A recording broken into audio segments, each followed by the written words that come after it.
As usual, we start off with a prayer for teacher and student. By now you should know it. Please feel free to recite it with me. Om Sahana Bhavatu Sahano Bhunaktu Saha Viryam Karvavahai Tejasvinavaditam Astu Ma Vidvishavahai. Om Shanti, Shanti, Shanti. May that one protect us both. May that one nourish us both. May we work together with great energy. May our study be illumined. May we not unnecessarily cavil with each other. Peace, peace, peace be unto all.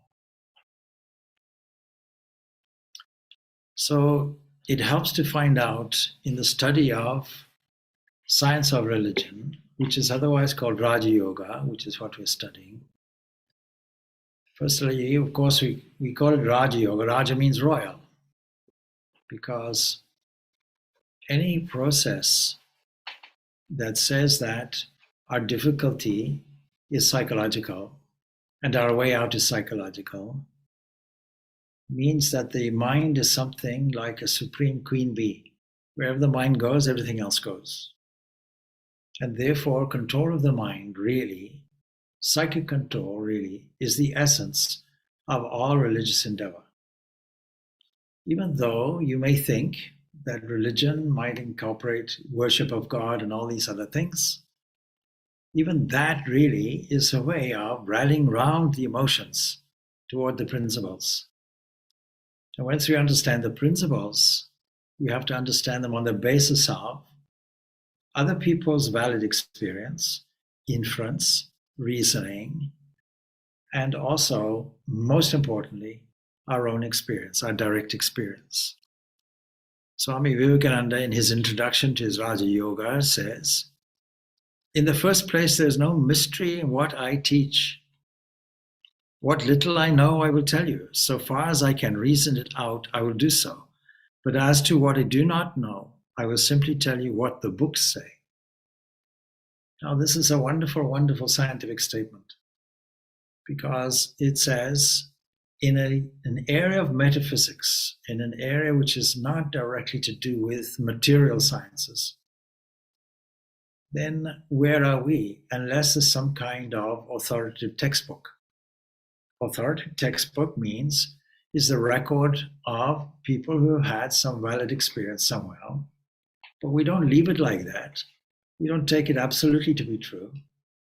We take all their processes, we take their models with their predictions, just as we do in science, and we test it out, and we come to our direct experience, which will validate or otherwise. And so books are necessary. What kind of books? So earlier on, I was describing what is Vedanta. Vedanta, the essence of truth, we can describe it as this. It's not something that is designed or devised. It's something that, if it is true, it is always there. And it is an absolute. An absolute means you can't add to it, you can't take away from it. It is always full, it is always free, it is always there. Now, there's a term that comes up in the yoga philosophy called Purusha. Purusha is a technical term derived from two roots. One root is Puri, a city. You must have noticed how Singapore is a corruption of Simhapuram, city of lions. So Pura is a city. And what we know from the Kathopanishad is, and the Bhagavad Gita also, is that there is an 11-gated city. Ekadasha Dharam, 11-gated city. In other words, the human body is something like a city which is comprised of an assemblage of things, buildings, if you will, with its own wastewater system, its own respiratory system, its own traffic and highways and byways called bloodstream, its own functions and offices, the liver office, the kidney office, pancreas office. But there's a headquarters, an administrative center. It's called the brain. And so it's just like a city. And with any city, there has to be an indweller of the city, some ruler. And so this ruler is indicated like this, that it is ajna, that is unborn. Everything else is born, but this particular thing is unborn. It occupies the body. It sits there as a kind of royal personage.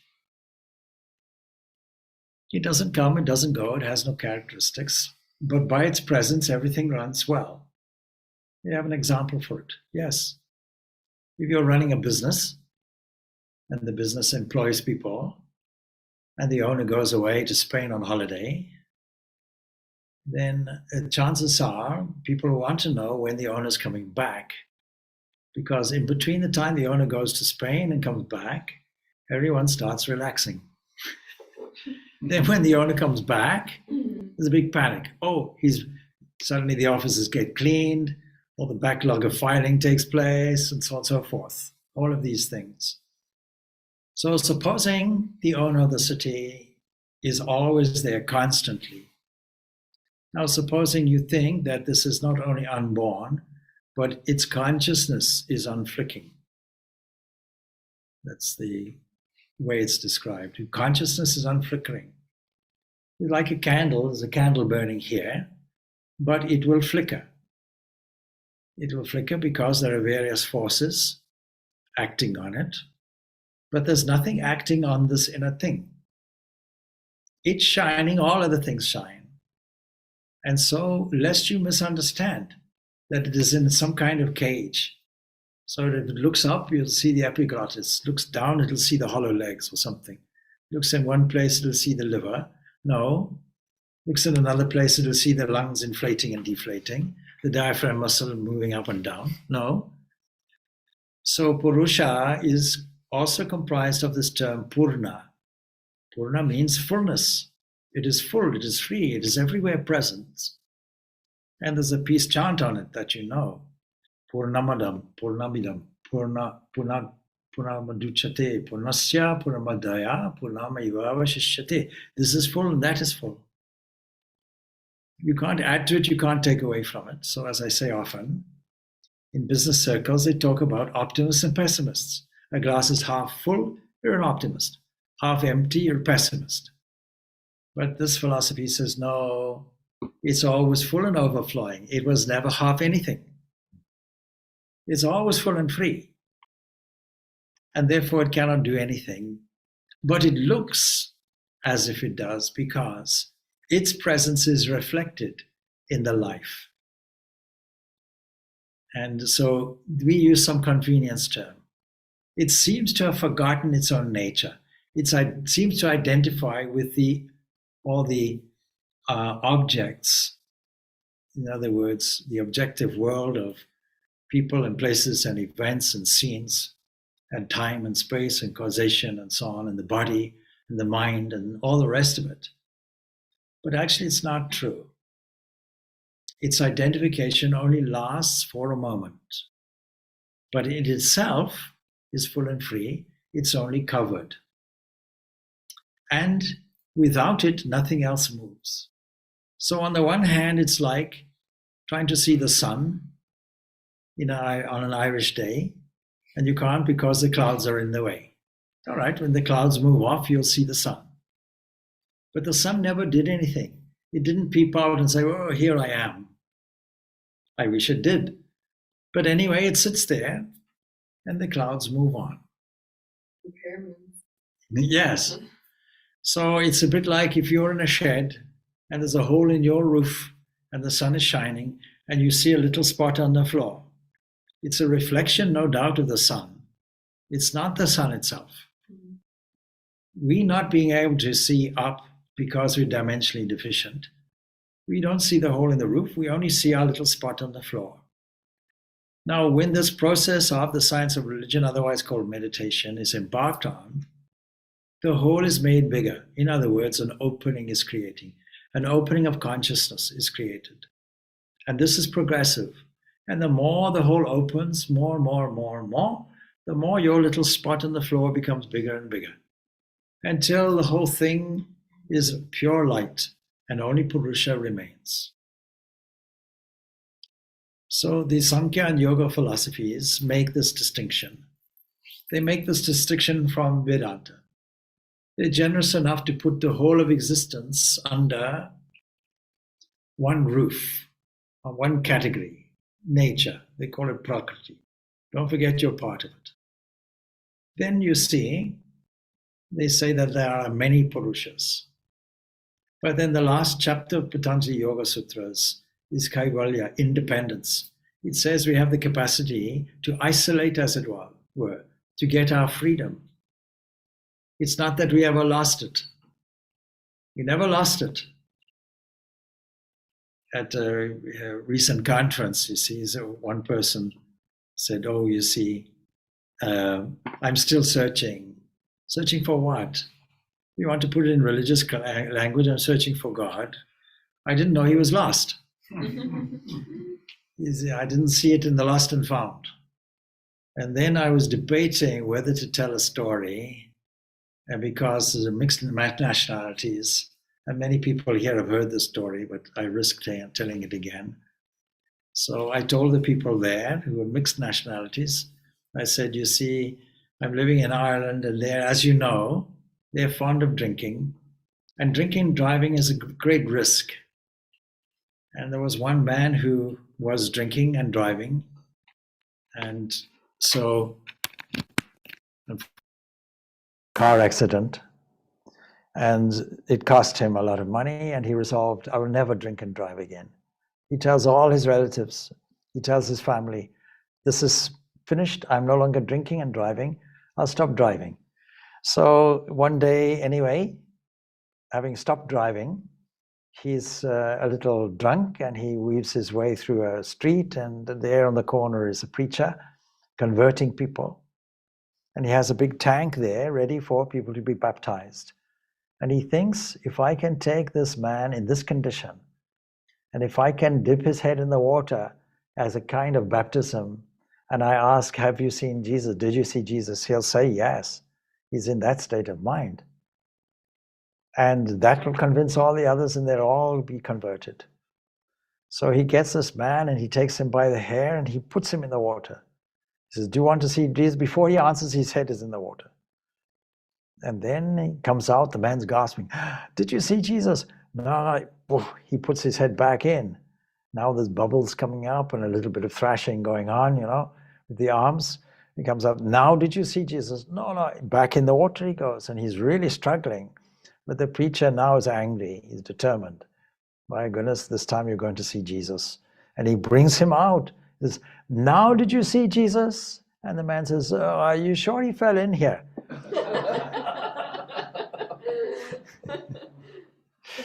So you see this equivalent, whatever you want to call it, is not lost.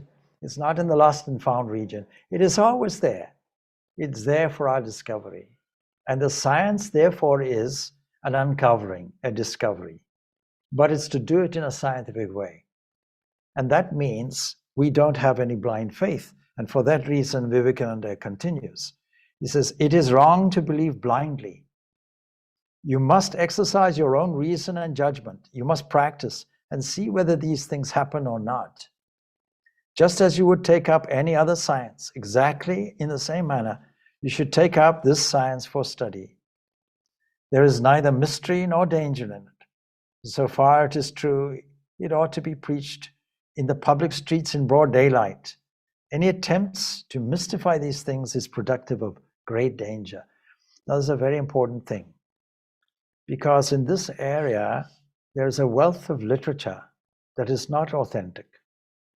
And so, as I've said many times before, to clarify the mystery, we should take these words that are there in popular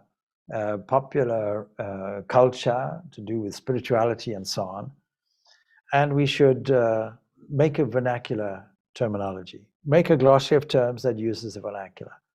Instead of saying yoga, say union. That's all it means. It comes from a root. What is yoga? In the very first sutras,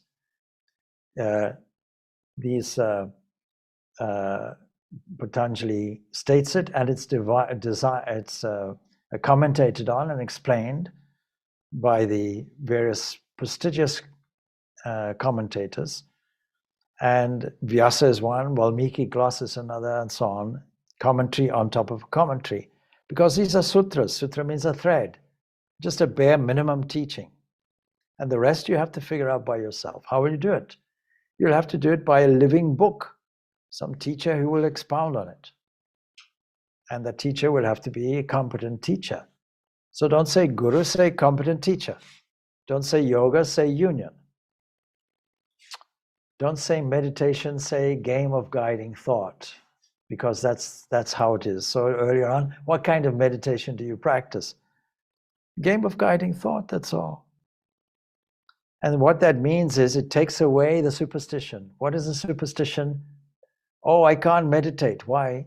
I can't keep the mind blank. Who said you should keep the mind blank? This is absurd. The mind is not supposed to be blank. It's not a garbage bin that has to be emptied. Its function there is to work. It is there as a medium where thought flows through and it gets directed. Here, like a grace, like a flowing river. Here, please. Here, please. Until it becomes its own discovery. It becomes the knower, the known, and the object of knowledge. It all merges into one. That's the object of meditation until there's only one thought in the mind. That one thought in the mind, sustained, means that's called meditation. That's called dhyana. And so, if you mystify these things, now there's much other guys called esotericism and what have you. So I don't believe anybody, unless they're able to refer what they have to say to the original texts, number one. And number two, that their own life is a shining, radiant example of the product or the effect of these disciplines. These are the two things. What is your life? Let me examine your life. I won't take just because you sell lots of books, or because you charge a lot for people to come and see you or sit on a stage, or you're in the best-selling top 10 bestsellers. None of these will impress me. What does impress me is, can you transform my life at a touch or a glance? Are you the living example of this union? Are you experience constant mystic union, otherwise in this science called samadhi? And if that is true, then at least I'll listen to you a little bit.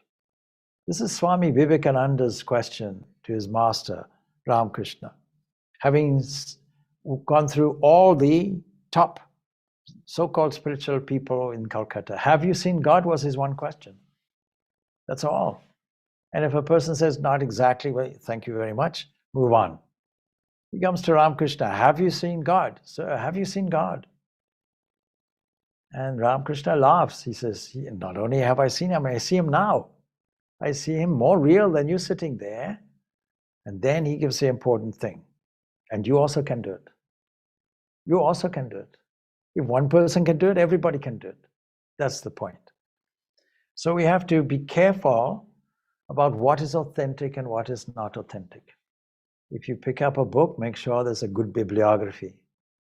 If you pick up a subject, make sure that it is an authoritative text.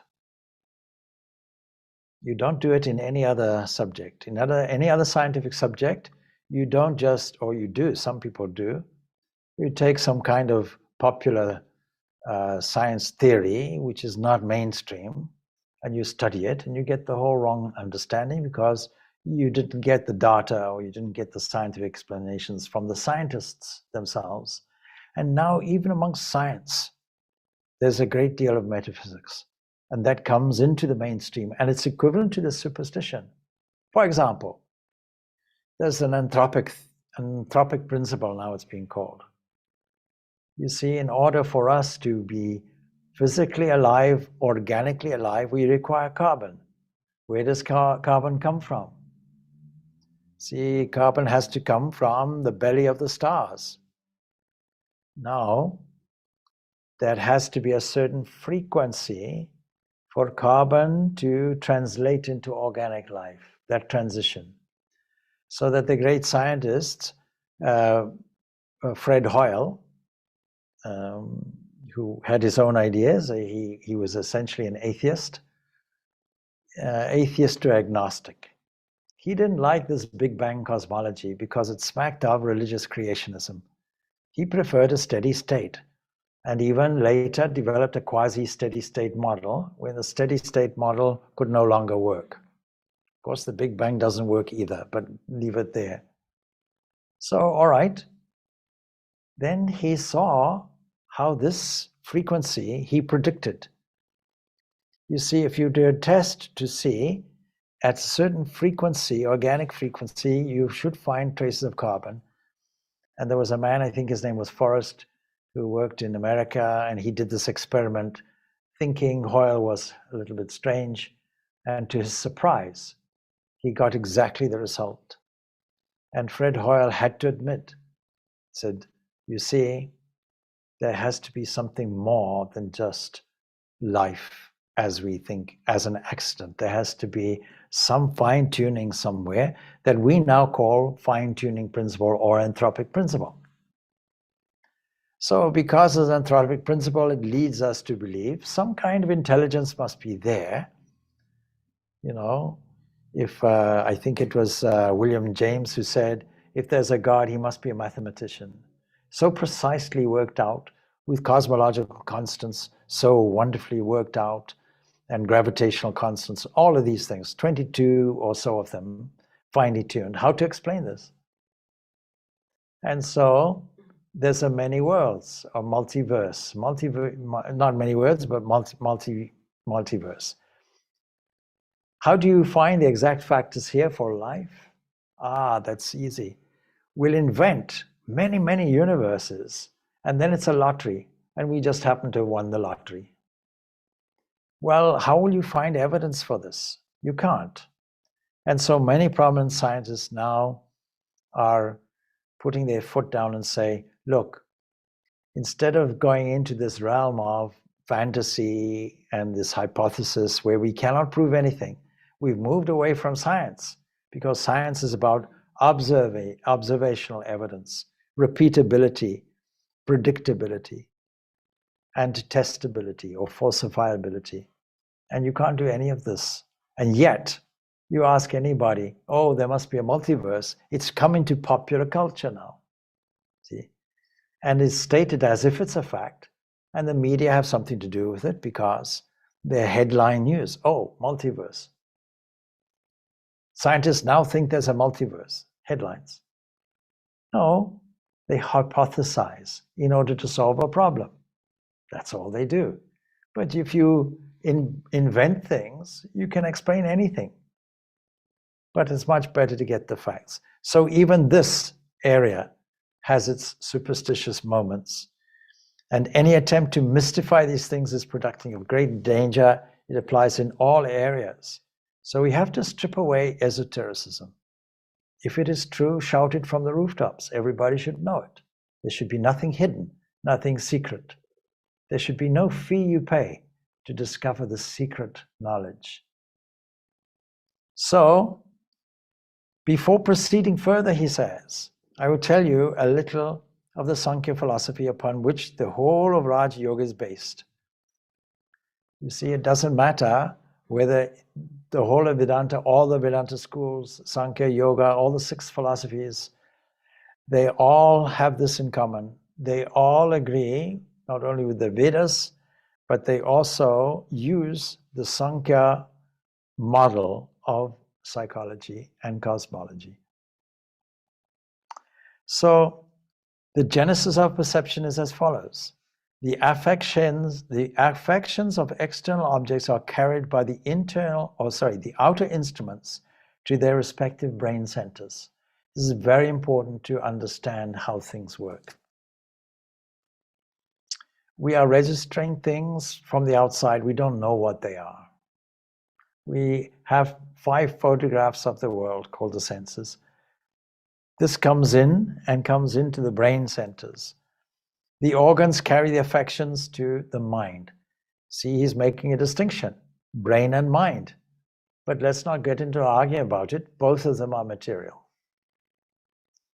The mind to the determinative faculty, the kind of executive officer that says, okay, I now have to make a decision about it. I'm going to make some distinctions. I'm going to make some decisions. And from this determinative faculty, from das to Purusha. And we've already mentioned what Purusha means. We can translate it as the internal spirit or the soul, but language can be confusing as well. And this receives them, and when perception results after this, next, he gives the order back, as it were, to the motor centers to do the needful. There's a very interesting book that I'm studying at the moment called The Matter with Things by a Dr. Ian McGilchrist. I think I mentioned his name before. Yeah. And he's very keen to emphasize how the brain has evolved into 2 distinct hemispheres. And the 2 distinct hemispheres are cooperative in the sense of they talk to each other a little bit, but not much. And they're also designed to be isolationist. This is purely for survival, but the separating thing is the corpus callosum. And they see how this has developed, and only in the higher mammals will you find it. And it is a cleverly designed electromagnetic system that allows neurons to fire. But these 2 hemispheres, if you rely on one and not the other, you're in trouble. And the left hemisphere, briefly, of the brain is to do with all the detailed things. It is to do with if you were looking at, for example, a television picture, it is to do with the pixels. But the right brain is to do with the overall picture. And when you look at the overall, it looks very different from the details. And his concern is, in this day of technology, we are misled to predominantly use the left side of the brain. Now, this comes out in yogic physiology. It comes out as what we call network of nadis, a network of undetected neurological networks that come with a pranic body, what is called. An energetic body is the theory. And the 3 principal ones we're concerned with. One is Ida, one is Pingala. In other words, they recognized a polarity from ancient days. And one is positive, one is negative. Since we are electromagnetic, we can say it is one electropositive, electronegative. And this interaction enables us to cope with the world and relates directly to these 2 hemispheres of the brain. Both these hemispheres are necessary. But something else is necessary. We have to take all that energy and we have to redirect it and open up a new channel. This is called Sushumna, a new area of the mind, a new area of consciousness that progressively opens up, as in my previous example, like opening up the hole in your roof so more and more sunshine can come in. And this gradual awakening is really the science of religion. And so, with the exception of the Purusha, all of these are material. Even mind is material. But the mind is much finer matter than the external instruments. The material of which the mind is composed goes also to form the subtle matter. Now, according to the Sankhyas, again, this is all according to the Sankhyas, and everybody agrees with them. The final conclusions we don't agree with, but the geography of this we agree with. Now, the tanmatras, mere elements, very, very significant and important to understand. Almost every talk that I give, I think, I must refer to these subtle elements. These subtle forces. If this was an ocean, and what we see and experience is the crest of a wave, and underneath that is a wave, and underneath that are subtle waves that produce these big waves on the top of the ocean. These are called tanmatras, subtle matter, and they combine and recombine, and there are 5 of them. So these become gross and make the external matter. That is the psychology of the Sankhya, so that between the intellect and the grosser matter outside, there's only a difference in degree. Now we have a meditation going, because we can sit and we can now start from the external gross objects. That means nothing in meditation is a distraction. Everything is ripe as a subject for meditation. We can take anything. You see, I think I've repeated multiple times an experience that I always remember in Zimbabwe, where there was a devotee who bought a place with an architect, and she had a place outside of the city, nice quiet place. You could look over the Mutoko Hills and all the rest of it. And how is your spiritual practice? Oh, I can't meditate. Or wait a minute, outside you produced a beautiful shrine, like a cave, and yeah, you're in the middle of the bush and you can't meditate, and the climate is good. Tell me, what happens? 5 o'clock I get up. So far, so good. Next thing, I go to the shrine. Wonderful. Next thing, I sit. Sounds good to me. Next thing, as soon as I close my eyes, there's an enormous tuck, tuck, tuck, tuck, tuck. The borehole has started to provide water. And then I can't. Well, you see, how did you manage to hear this sound? Was it not, you see, a sound picked up by the air, and the air was required to pick it up, and then the brain and the mind was there to interpret and recognize this is a sound? Don't you see it's all vibration? Don't you see how thousands of activities have to occur for you to register this in an instant? It happens before you know it, and then to monitor your reaction to it.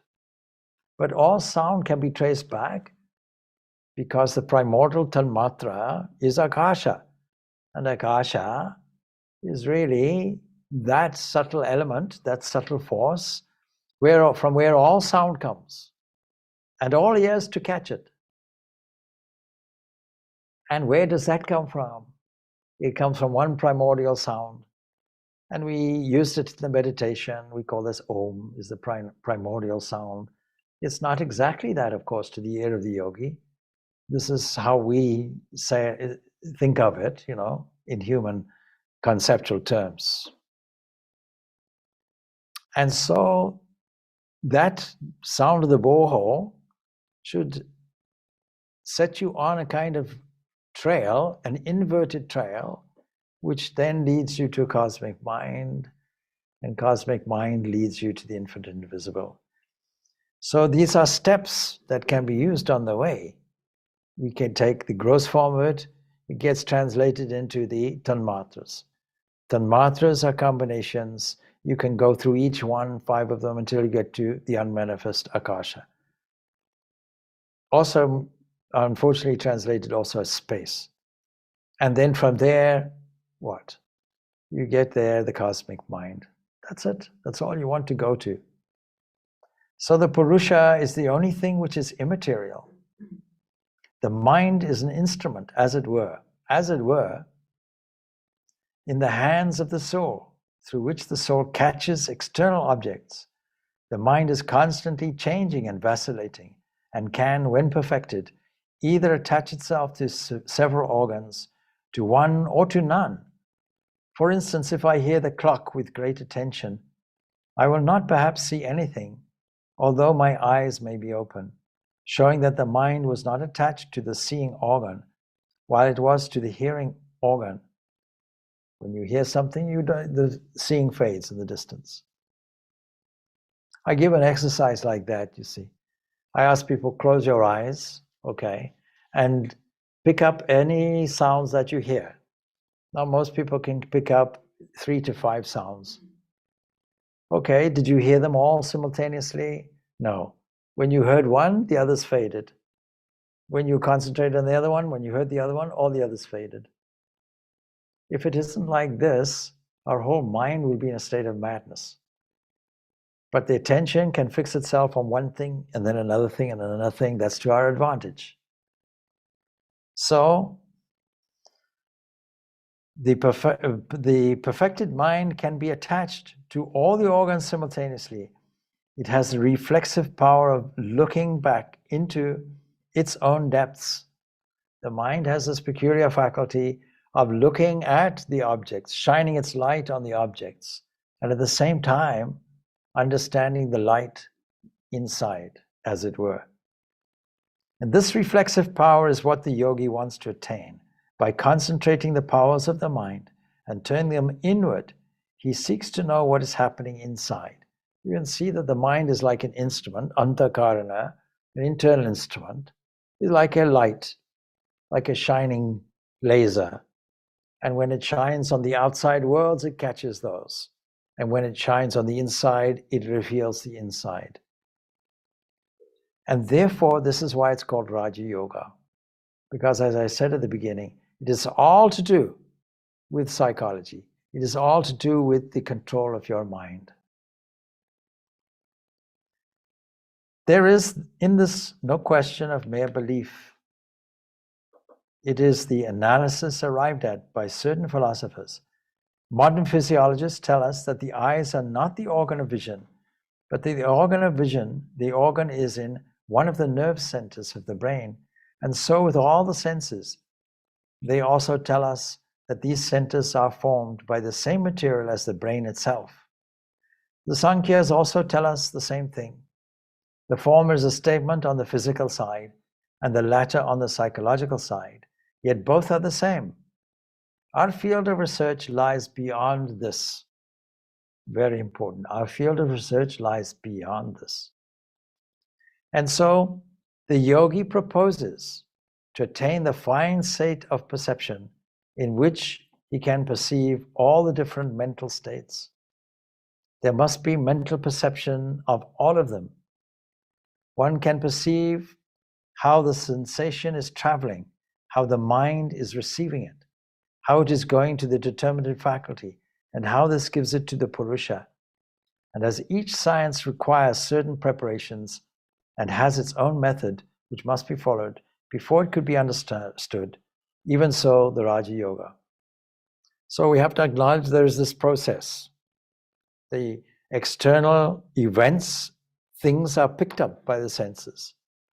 It goes into the brain center. It goes from there to the mind. The senses are part of the brain center. It then goes to the mind, a kind of reception office that picks up memories of similar things for identification purposes. It reports it to the intellect, the determinative faculty. That gets revealed to the Purusha. And then all our motor activity becomes the reverse of it. And this happens at the cellular level. One of the most recent biological insights, what is called epigenetics. Epigenetics, that is beyond normal genetics. What does it mean? Over the last 20, 25 years, there's been a study about it. It's a discovery. The discovery goes like this.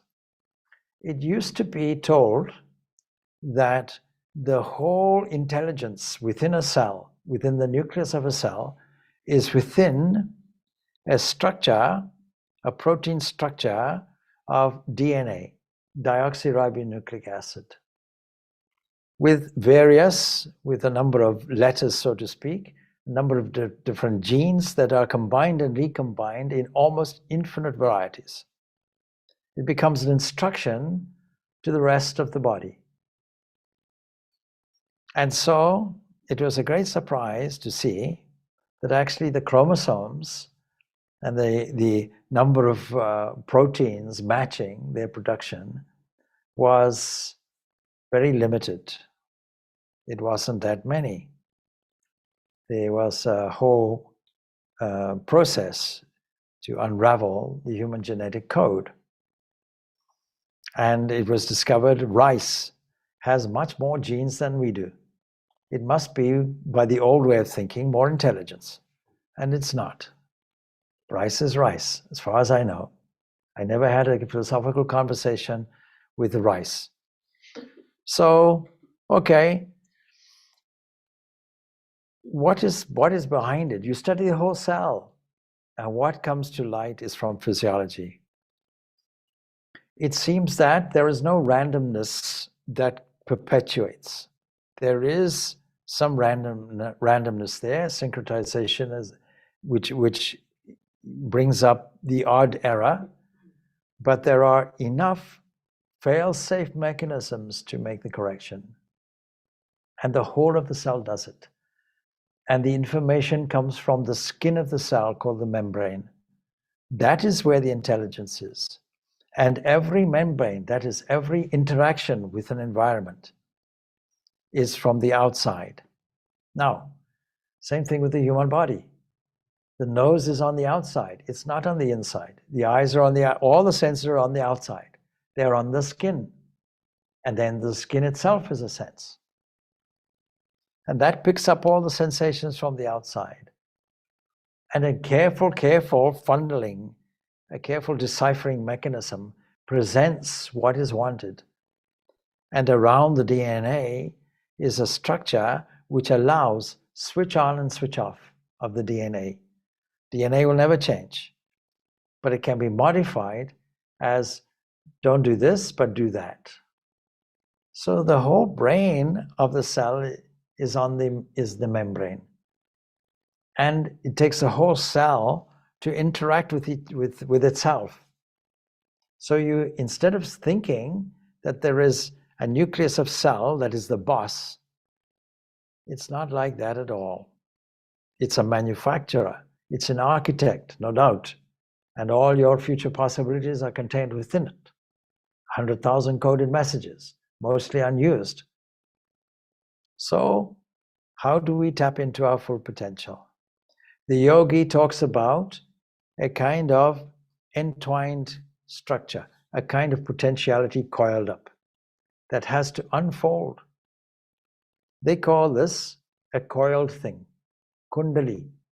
And when it unfolds, it's given a feminine gender, kundalini, because it's seen to be an energy which is, no doubt, put into a feminine form, because that is the structure of the system. Energy is feminine. Nature is feminine. Mother Nature, Mother Earth, it's all feminine. We know that. We know why, isn't it? Because you see, in your household, you go away on holiday to Spain, who does the packing? Okay, who finds your socks? Okay, who's the active part in the household? All right, it's the feminine side. All right, never mind. So you see, this potentiality has to be unfolded. This is the yogi's job. This is what they want to do. And so it is done in a scientific way, and certain preconditions have to be there. You have to set out your laboratory.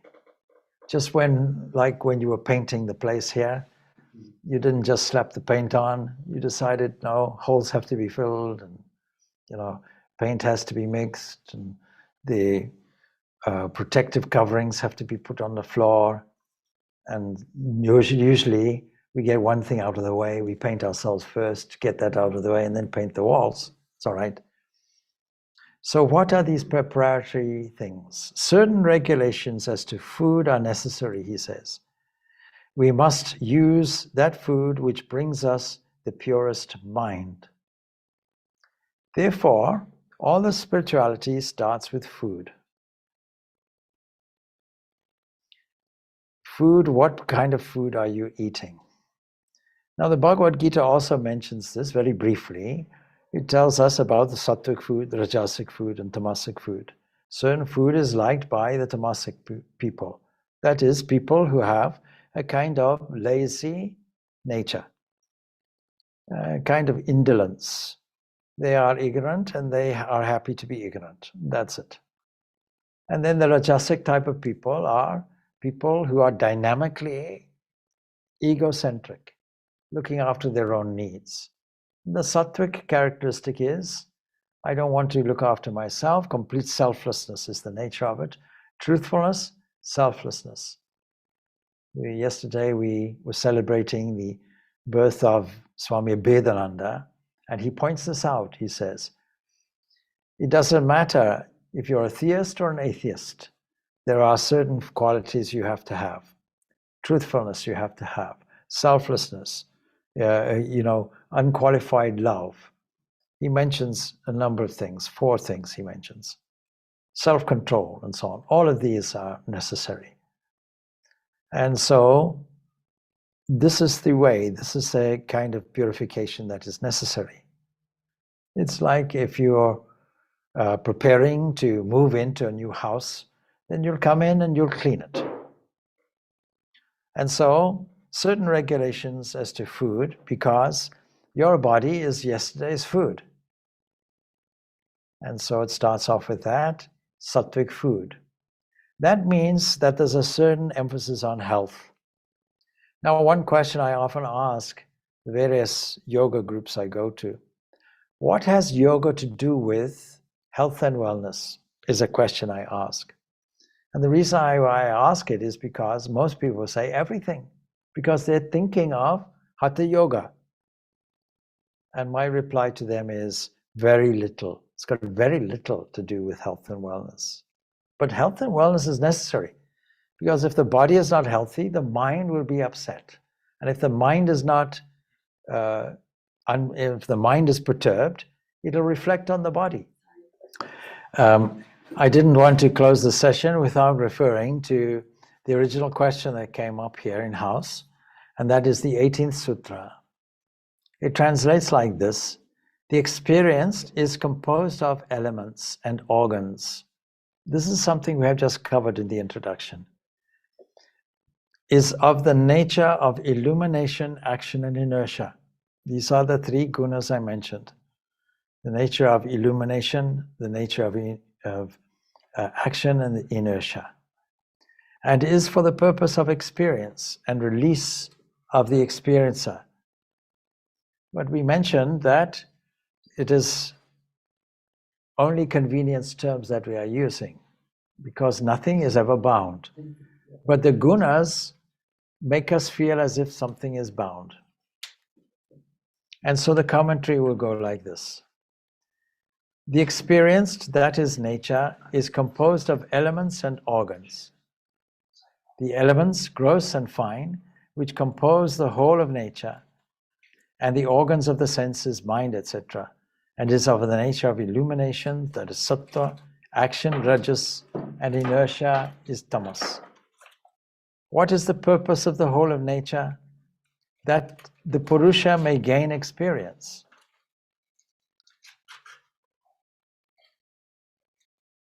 The Purusha has, as it were, forgotten its mighty godly nature.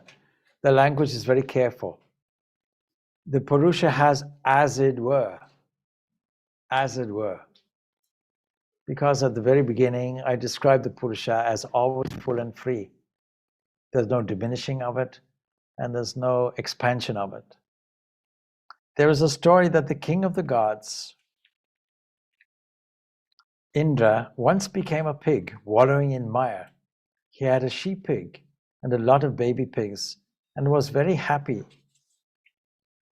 Then some gods saw his plight and came to him and told him, "You are the king of the gods. You have all the gods under your command.